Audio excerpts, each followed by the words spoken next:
इसलिए आज तक नहीं मिला, सब अशांत है। आपको तो जो जो चीजें चाहिए, जो वस्तुएं, धन संपत्ति, पद की आकांक्षा रखते हैं, तो आपको लगता है अगर ये मिल जाते तो मैं सुखी हो जाता।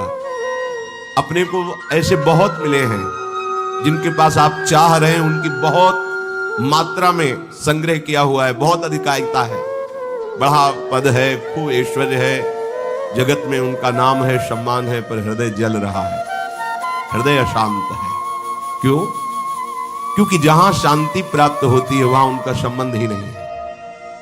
अशांतस्य कुतः सुखम, जिसका चित्त अशांत है उसे सुख कैसा? ब्रह्म। कुछ वर्ष की आयु, शरीर समाप्त हुआ, न पद रह गया, न संपत्ति रह गई, न नाम रह गया, न व्यवहार रह गया, न परिवार रह गया, अकेले अपने कर्मों की पोटली बांध करके फिर नया जन्म, फिर वही पढ़ाई लिखाई, दुनिया का प्रपंच। नहीं तो अन्य योनियों में कीड़ा मकोड़ा, पशु पक्षी। विश्राम कहां है? अध्यात्म योग में। श्री भगवान कह रहे निःश्रेयसाय, मतलब दुखों का आत्यंतिक नाश, दुख का लेस नहीं जहां। अब अपने तो दुखालय में रह रहे हैं तो सुख को इसी में ढूंढ रहे हैं, तो हम समझते हैं कि अरबों खरबों रुपया मिल जाए, सुंदर सुंदर भोग सामग्री मिल जाए, मैं सुखी हो जाऊंगा।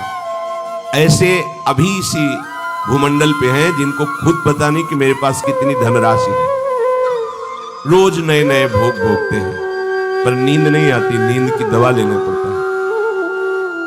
मानसिकता बिगड़ी हुई है, विक्षिप्त है, हृदय जल रहा है, हर समय भयभीत है, कहीं ऐसा ना हो जाए, कहीं ऐसा। सुख विनिश्चितम बदामि तेन अन्यथा वचांस्यमि। गोस्वामी जी कहते मैं सत्य कह रहा हूं, मेरी बात अन्यथा नहीं। जब तक तुम हरि भजन नहीं करोगे तब तक तुम्हें त्रिकाल में, त्रिभुवन में कहीं भी शांति नहीं। छूटवे के जतन विशेष बांधे जाएगो, वह विष भोजन जो सुधा सानी खाएगो। अगर अमृत भी खाएगा तो विष बन जाएगा। हरि विमुखता में तुझे कहीं शांति नहीं मिलेगी। अगर हरि के सन्मुख हो तो विष भी अमृत हो जाए। गरल सुधा रिप करहि मिताई, गोपद सिंधु अनल शीतला। आग शीतल चंदन की तरह हो जाएगी। समुद्र जो अथाह अगाध है वो गाय के खुर के गड्ढे के समान हो जाएगा। विष अमृत बन जाएगा, दुश्मन सब मित्र बन जाएंगे यदि हरि की कृपा हो जाए तो ये हरि के चरणों का आश्रय ही आत्यंतिक सुख का स्वरूप है। ये कैसे प्राप्त होता है? तो श्री भगवान कहते हैं कि मन ही बंधन और मोक्ष का कारण है।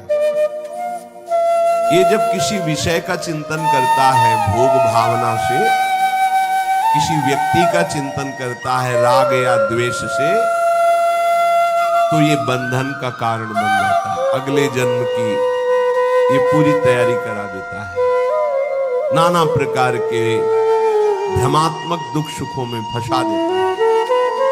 और जब यही मन प्रभु का चिंतन करने लगता है, प्रभु के नाम का, प्रभु के रूप का, प्रभु की लीलाओं का, प्रभु के गुणों का, प्रभु के भक्तों का, तो यही मोक्ष का खुला हुआ द्वार हो जाता है। यही मन, जब मन किसी व्यक्ति को भगवत भाव से, किसी भोगों को प्रभु की सेवा में अर्पित करने के लिए, यही मोक्ष का कारण बन जाता है। और जब किसी भोगों को स्वयं भोगने के लिए और किसी व्यक्ति को राग द्वेष से, यही बंधन का कारण स्पष्ट। इसीलिए भगवान बहुत जोर देते हैं अनन्य चिंतन का। तुम्हारा चिंतन भगवत भाव से निरंतर चलता रहे तो जितनी श्वासें हैं वो प्रभु को अर्पित कर देने का फल होगा, प्रभु के समीप पहुंच जाना। ये तो बहुत कठिन है। मन को संसार के चिंतन से हटा करके प्रभु के चिंतन में लगाना, ये तो बहुत कठिन है। क्योंकि हमारी आसक्ति हो गई है शरीर में, शरीर संबंधियों में, भोगों में, पद प्रतिष्ठा में। बड़ा सुख लगता है जब हमारा यश, हमारी प्रतिष्ठा, हमारा मान हमारा ऐश्वर्य, हमारा संबंध ये बहुतायत में दिखाई देता है तो अहंकार को बड़ा सुख मिलता है।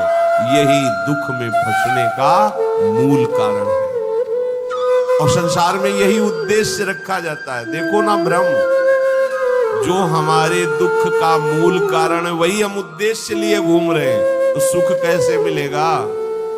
धतूरा भोग